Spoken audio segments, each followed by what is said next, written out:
sense of self is a wonderful illusion constructed by clever brains. Neuroscientists think this, and a lot of philosophers think this, that our conscious will is an illusion.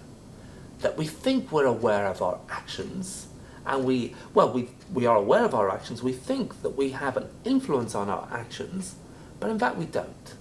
Consciousness is profoundly mysterious and always has been. How can the brain, which is really only a giant pickled walnut, produce thoughts, feelings, beliefs, values, and a stable, coherent sense of self? We have this extraordinary illusion that there's somebody in here. It's very natural, and it starts very early in childhood. It's natural to feel that this is my body, these are my hands. Not this is me, these are my hands. I'm something else, I'm something that lives in here and, as it were, controls the feet. All of this is untrue. There are so many things that involve why you feel, who I am. And the Buddhist understanding is this. There isn't within yourself, within me, there isn't some kind of entity or some kind of nature, some kind of, a thing within ourselves, I or me or self. Therefore, you feel who I am, therefore I feel who I am. That's not the Buddhist understanding. Why we feel, in this case, in my case, I am Tashi. Why I feel that? Because, here the combination of this mind and body, and on this combination of mind and body, this label, the Tashi, is given. And the mind, my minds, my thoughts, my emotions, social, accept it. This is Tashi. I'm man, I'm a monk, I'm Tibetan. Under the basis of there are so many things are here, but there isn't something, some kind of entity, some kind of nature in here, apart from these building blocks of Tashi.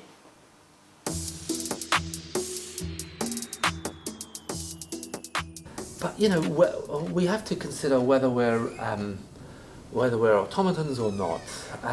Eventually, it comes down to a kind of inner feeling. I don't think we are. I think our conscious mind do make a decision. I think our conscious mind actually decides things, and I think that's why we have conscious minds, because those decisions that we take are decisions which involve all of the information that we've got. It's all tied up together, and it makes it very useful. It's a kind of computer that knows everything, but knows everything in one kind of united whole. And that capability gives us something that unconscious minds don't have. Dualism has been a huge problem for psychology and philosophy for thousands of years, because it's absolutely obvious when you start doing any kind of science or philosophy that dualism doesn't work. You can't have two completely separate realms, mind and body, and them interact. There's no way. If they're completely separate, they can't interact, and if they interact, they're not completely separate. And the whole problem of dualism leads to the so-called hard problem of consciousness. How on earth could my experiences be, or be caused by, or emerge from physical activity in a brain? That's the mystery of consciousness that science is having such a struggle with, and it starts from dualism. Then you get the same thing in Buddhist practice, for example, where it's often said that ultimately one realizes non-duality. That dualism goes away. But that's, with a lifetime of mindfulness and meditation practice, one can let go of the illusion of dualism. But most of us are pretty much stuck in it. It's natural. Explaining why consciousness is a kind of tough one, why awareness, but what I'm making a statement about is that a difference between unconscious actions, which are those that go on in our brain and just involve the wires, the neurons, and conscious actions are those which are influenced by the electromagnetic field. Those are the conscious actions because they are driven by this field which knows everything that is in our brain. And that's the difference between conscious and unconscious actions.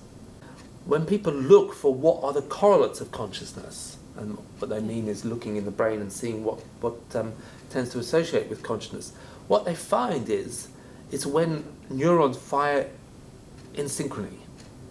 Neurons mostly fire out of synchrony, bang, bang, back, different. They fire at different phase, so their firing patterns are out of phase and they tend to cancel each other out. So in that situation there won't be much of a field, because the influence of one neuron will be cancelled out by the another one. Conscious actions are associated with neurons that fire together. So when they fire together, each time they blip, that they amplify each other's effect in the field. So that kind of corresponds with what I'm saying about consciousness, because that's exactly what I would predict. That when you have a conscious action, it's likely to be neurons firing together that will be involved, because then they generate a big electromagnetic field influence that is able to influence other neurons through the field. To me, the big question, one of the very big questions in the whole area of the mystery of consciousness, is why human beings construct these illusions. There are lots of possible evolutionary reasons why it might be useful to have those illusions, but I think the simplest one is it just makes life easier. To understand the massive complexity of what's going on in even a simple decision like, I'm going to hit my knee, why do we need to do that? Much better to live with a simple illusion that just says, oh, well, there's a me in here and it made me do it. End of story. It's much simpler. It may be that that's the reason, but there may be other more complicated reasons why we have the kind of illusion we do. It's exactly the same transformation that was made 30, 40 years ago within biology. The shift from thinking that evolution happens for the sake of the species or for the sake of the individual, and realizing that it happens primarily for the sake of the underlying genes that are either copied or not copied. And that's what the memetic view of culture makes this exactly the same shift, in saying that all this stuff, all this complicated stuff in my house is not here because I wanted or the people who built it wanted. It's here because this happens to be structured information that has competed and managed to survive given the human beings around at the time. The best explanation for me is that consciousness is an example of what biologists call emergence or self-organization. Another example of this would be an ant colony. The ant colony appears to be guided by intelligence, and it can use this intelligence to carry out many complex tasks. But where is the intelligence located? It's impossible to locate this. The individual ants obviously don't have it. And the answer is that it's an emergent phenomenon. It's a system which has adapted and had a qualitative change and appears to have intelligence. Consciousness is similar to that. Consciousness arises from neuronal activity in the brain and is an illusion, really, which provides us with unity and continuity. We feel there's this movie playing in our minds which gives us the continuity, but there is no movie really, it's an illusion. And then out of consciousness in turn emerges the self, which is another illusion, and gives us a sense of identity and stability. We need all these illusions, otherwise we would go mad. And in fact, these notions are from contemporary neuroscience, but actually they go right back to Buddha also. Buddha also said that the self is illusory and that consciousness is also a kind of illusion. From the Buddhist understanding, the entire our consciousness is divided into, there are many different ways to look at, but one way to look at is perception and conception. And the perceptions are direct but they do not have the power to make judgment, to judge. Conceptual minds are indirect to their objects, but they have an ability to make judgment. Not just the judgment, for example, our thoughts, all these are conceptual minds. The perception minds do not have the ability to make judgment. So the difference is this. Conceptual minds to operate is a very much, there's always, whether it's right or wrong, there's always thinking process. Perception minds, they do not have thinking process. And sense consciousnesses, according to the Buddhist psychology texts, sense consciousnesses are always perception, never being conception. But the bigger question, why awareness? Who knows? I mean, when you have all of the information in our brain tied up into a dimensionless point, then it seems to be, in my theory at least, it seems to be associated with consciousness, with awareness. I think it's got something to do with the fact that our brains generate an electromagnetic field. But this is a very strange electromagnetic field because it contains all our thoughts. Every time a neuron fires, this field has a kind of reflection of that information, of what that firing was doing, why it was firing, or just its firing rate. It's all represented in this field.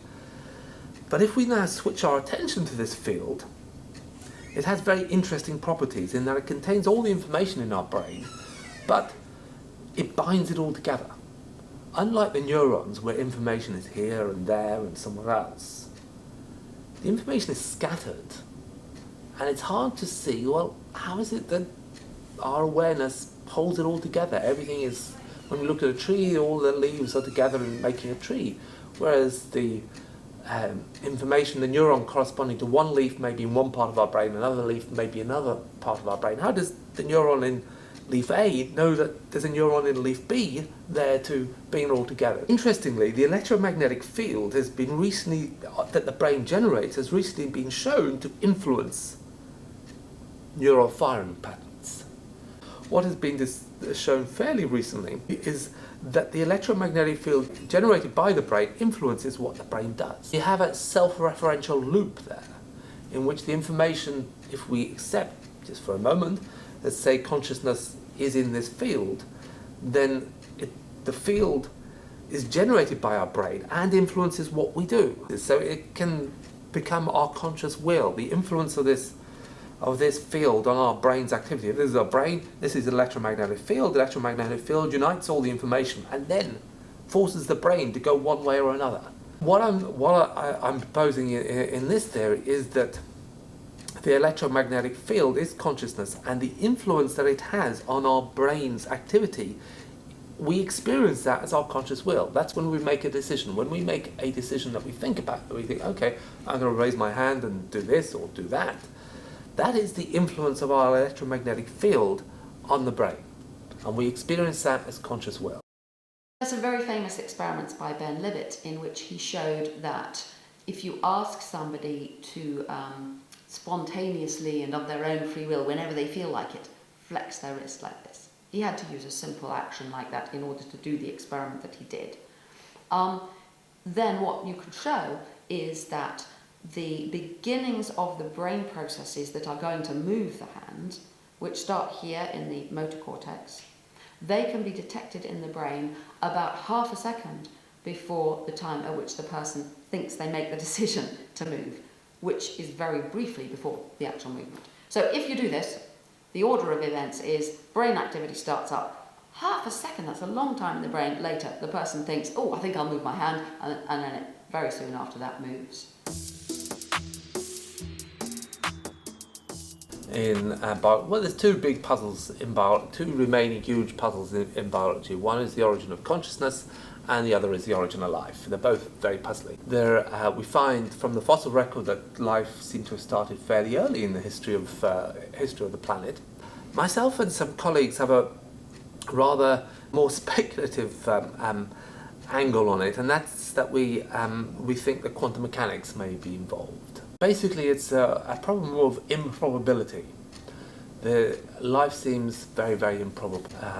That bringing all the chemicals together at the right time, in the right place, in the right configuration to make a cell seems hugely improbable. Because one of the features of life on the planet is that it seemed to have arrived fairly soon after life became possible. We find fossil evidence for life. So why is that? How is it that when you get the conditions right, life pops out? Quantum mechanics may provide a plausible way forward in that it's possible within quantum mechanics to make improbable events more probable. Our properties, like the colour of your eyes, the shape of your nose, etc., is determined by a single molecule, a molecule of DNA. Now, if you deal with single molecules, then you have to start dealing with this strange science of quantum mechanics. Now, in quantum mechanics, for instance, if a particle is travelling from A to B, and there is another possible route for it to travel, say from A to C, and if no one's looking, then it travels in both directions at the same time. If there are 3 directions or 1 trillion directions, it will travel in all of them. Essentially, what happens is single particles become a wave and pass through everywhere at once. So in quantum mechanics, everything that can happen happens simultaneously. So we come back to the question of life. It's a probability question. We have chemicals and we only have a pool, a limited amount of space, a limited number of molecules. And if we take that limitation in a normal classical chemistry way, there just aren't enough molecules, there just isn't enough time to explore all the possible configurations of those chemicals necessary to make a chemical that has the property of self-replication. And that's the key to life. Once you have self-replication, everything kicks in. The natural selection can kick in once you have self-replication. But it's rare. This self-replicating molecule is kind of out there somewhere. This simple chemical is here, and there are 1 trillion zillion kind of ways for it to go, and it needs to find this one. Well, if this simple chemical can exist at a quantum level, then it can explore the 1 trillion zillion kind of ways in which it could develop, and then find the one that is a self-replicator. And that self-replicator may have peculiar properties that might be able to be captured by this kind of quantum mechanical system.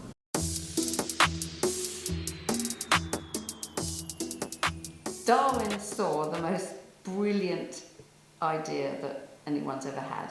I'm not alone in saying that, which is that if you have something, doesn't matter what it is, it can be jeans, it could be shirts, it doesn't matter, anything, and you copy it, make lots of copies, and the copies are all a little bit different, and then you chuck away most of the copies and just take one and copy that with variations, and then you throw away most of those kinds of variations and only copy for one, and you keep doing that. Whatever it is, you will get more and more complex things emerging. You will get design coming out of nowhere.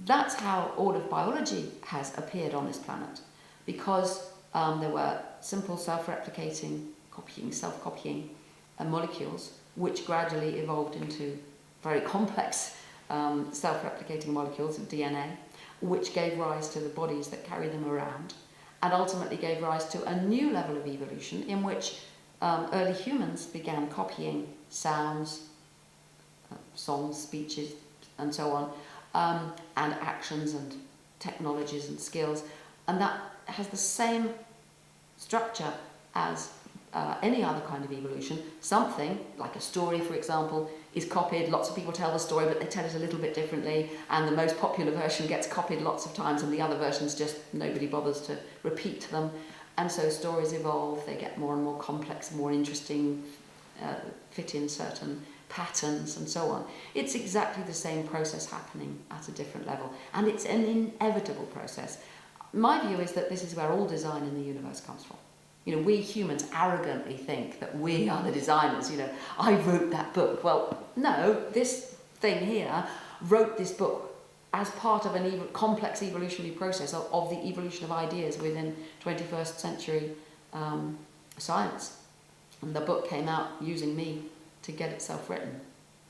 That's the view that taking a serious look at the evolution of culture brings you to, I think. The memes use me, or you, or anybody to get themselves spread.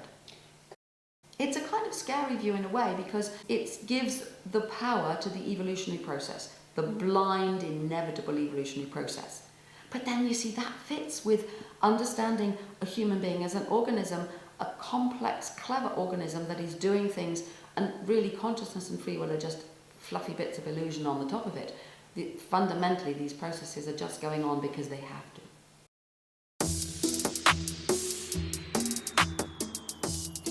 It seems to me, I think it's now generally accepted in biology, although it used to be a very heretical idea, that the mitochondria, which live inside each of our cells, each of the cells of our bodies, have little tiny things called mitochondria which provide the energy for the cells, that they were once free-living bacteria that kind of came in as a pact and joined in with the cells and provide the energy for us, without which most species around now could not be alive.